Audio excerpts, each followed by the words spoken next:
Object oriented programming में हमारे पास एक इंपॉर्टेंट फीचर रहता है फंक्शन ओवरलोडिंग। इस सेक्शन में हम फंक्शन ओवरलोडिंग की जानकारी लेंगे।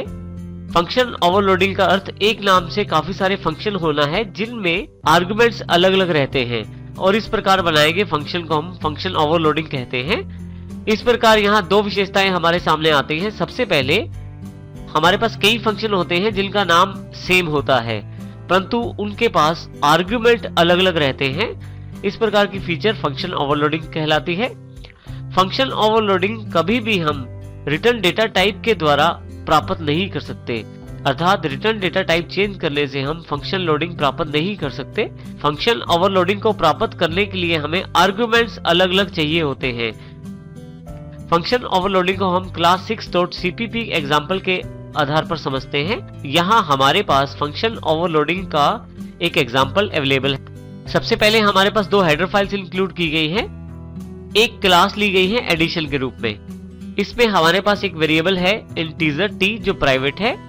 इसी तरह से पब्लिक एक्सेस स्पेसिफायर के अंतर्गत हमने तीन फंक्शन लिए हैं, तीनों का नाम ऐड है। यदि आप यहाँ देखें void add, void add, void add, परंतु तीनों में एक अलग बात है, परंतु तीनों में आर्गुमेंट्स अलग अलग हैं। जैसे यहाँ पे दो आर्गुमेंट्स दिए गए हैं इंटीजर के, दूसरे वाले ऐड में तीन आर्गुमेंट्स दिए गए हैं इंटीजर के और तीसरे वाले फंक्शन में चार आर्गुमेंट्स हमारे पास अवेलेबल हैं। इस प्रकार यदि हम फंक्शन का कार्य देखें तो बिल्कुल सेम है तीनों का। सबसे पहले वाले फंक्शन में दो वेरिएबल्स को जोड़कर दिखाया जाता है, दूसरे वाले ऐड फंक्शन में तीन वेरिएबल्स को जोड़कर और तीसरे वाले फंक्शन में चारों वेरिएबल्स को जोड़कर टी में असाइन किया जाता है और टोटल प्रिंट किया जाता है। यहाँ सबसे इंपॉर्टेंट बात यह है कि हमने एक क्लास के अंतर्गत तीन फंक्शन बनाए हैं जिनका नाम ऐड है, अर्थात सेम नाम है और तीनों के आर्गुमेंट्स अलग अलग हैं। इस प्रकार इस एग्जांपल में हमने फंक्शन ओवरलोडिंग को इंप्लीमेंट किया है। फंक्शन ओवरलोडिंग को कॉल करने के लिए हमारे पास यहाँ हमारे पास वर्ड मेन फंक्शन अवेलेबल है जिसमें हमने एक इंटीजर ch लिया है चॉइस के लिए, जिसमें यूजर के द्वारा चॉइस फिल की जाएगी और उसके पश्चात चार वेरिएबल लिए हैं ABCD। अब यहाँ देखें तो हमने यहाँ एडिशन क्लास का एक ऑब्जेक्ट तैयार किया है प्लस।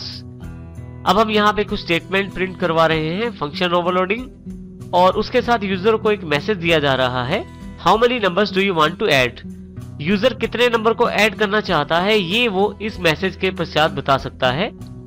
जैसे यहाँ पे क्या वो 2 नंबर्स को ऐड करना चाहता है, यदि हाँ तो 1 प्रेस किया जाएगा, यदि वो 3 नंबर्स को ऐड करना चाहता है तो 2, 4 नंबर को ऐड करना चाहता है तो 3 और अगर वो 4th ऑप्शन चुनता है तो एग्जिट हो जाएगा, अर्थात उसका प्रोग्राम समाप्त हो जाएगा। यूजर से उसकी चॉइस इनपुट करवाई जाती है जो सीन के द्वारा ch में स्टोर करवा दी जाती है। यूजर के द्वारा दी गई इनपुट को हमने यहाँ स्विच पे पास कर दिया है ch के रूप में। दी गई इनपुट के अनुसार यहाँ पे केस स्टेटमेंट को एग्जीक्यूट किया जाएगा। यदि एक इनपुट दी जाती है तो केस 1, अन्यथा 2 और अन्यथा 3। जिस प्रकार की इनपुट दी जाएगी उस प्रकार की यहाँ पे हमारे पास केस स्टेटमेंट एग्जीक्यूट हो जाएगी। मान लीजिए पहला केस सिलेक्ट किया जाता है तो यहाँ पे यूजर से 2 नंबर इनपुट करवाए जाते हैं AB के रूप में और प्लस ऑब्जेक्ट के द्वारा ऐड फंक्शन को कॉल करके यहाँ पे AB पास कर दिया जाता है। यदि केस 2 सिलेक्ट किया जाता है तो 3 नंबर और केस 3 सिलेक्ट किया जाता है तो 4 नंबरों को यूजर से इनपुट करवाकर प्लस डॉट ऐड फंक्शन में पास कर दिया जाता है।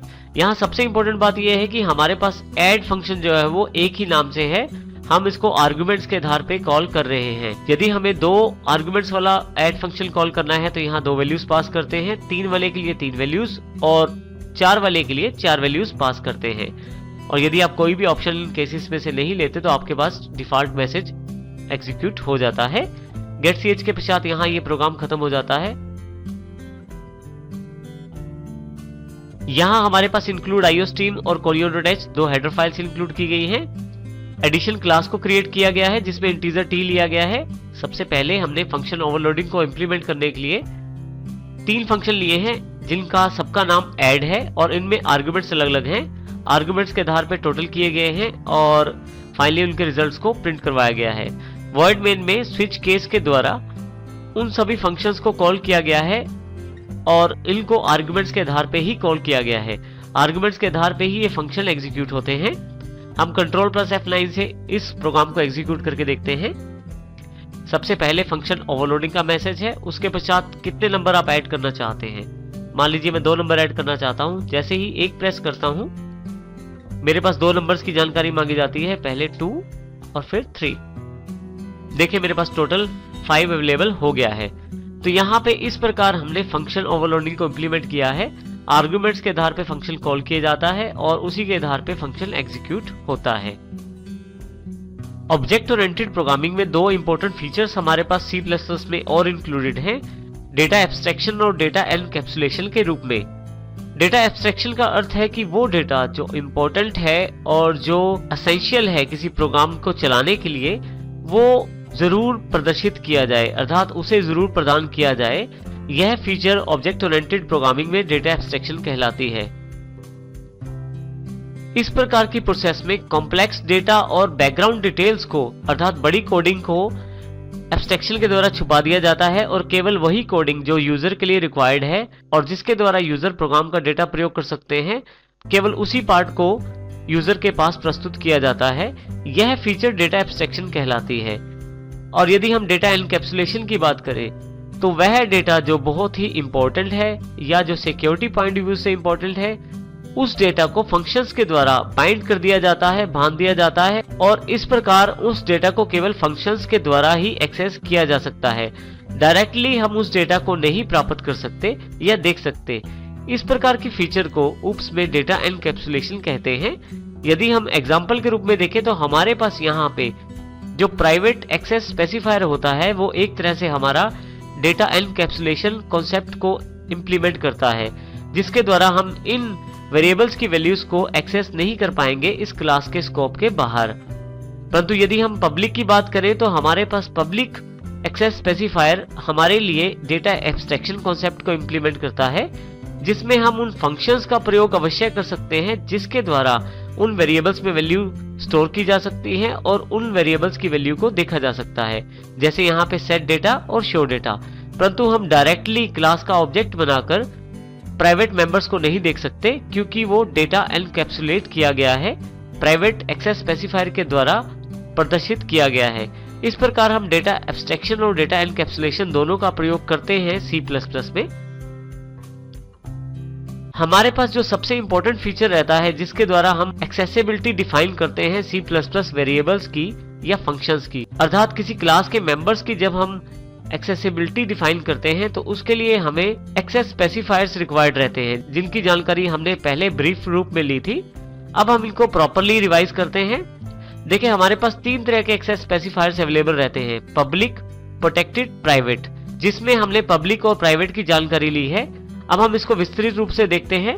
यदि पब्लिक वेरिएबल्स या फंक्शंस को उसी क्लास में यूज किया जाए जिस क्लास में उसे डिक्लेयर किया गया है, तो आप एक्सेसिबिलिटी प्राप्त कर सकते हैं, अर्थात सेम क्लास में उसे चलाया जा सकता है। यहाँ पे उसके लिए यस अवेलेबल है।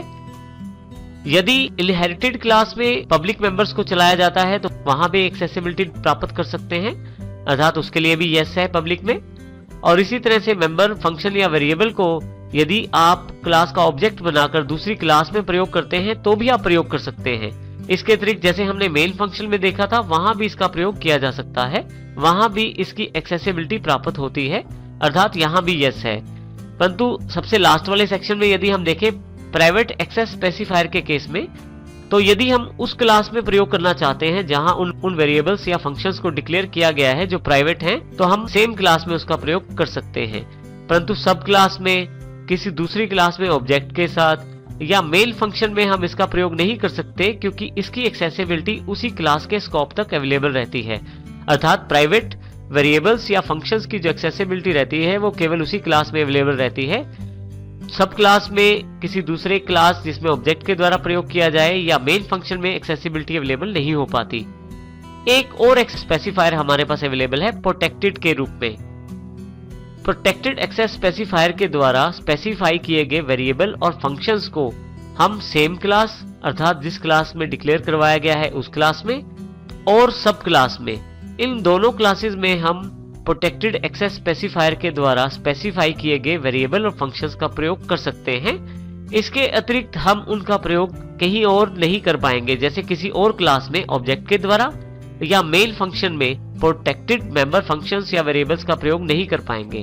तो इस प्रकार तीनों एक्सेस स्पेसिफायर्स का अपना अपना स्कोप है और इनकी एक्सेसिबिलिटी के अकॉर्डिंग ही हम किसी क्लास के वेरिएबल और फंक्शंस का प्रयोग कर सकते हैं।